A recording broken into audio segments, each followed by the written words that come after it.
pada di dam lau na umle tu pada na na kunin kadam ta ti so hom ki he to mai pu mo hom ko hi nang tu se tu nang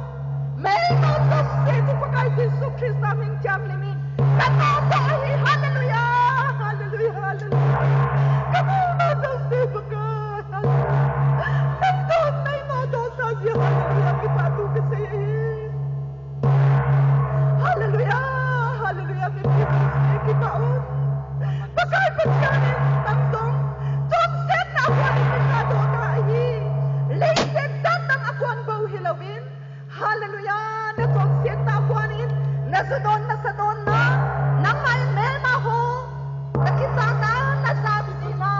sule nangin pakai sa bol lawa hin ko kai long tan na hit na daw se kon somin duli akwanin sa do na hita do pa na tom set na bol dalaw dingin this so me hin ko ka pe hi hallelujah hallelujah ki pa se hallelujah ki pa takin David suplayan na hin ko ki kelo Pachian lama hallelujah ki heyo Pachian lama ki heyo hallelujah pachian lama ki heyo David tu han sum ding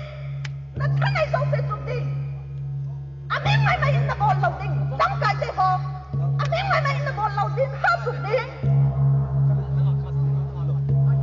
pakain law pi tan he til ai bol sa hi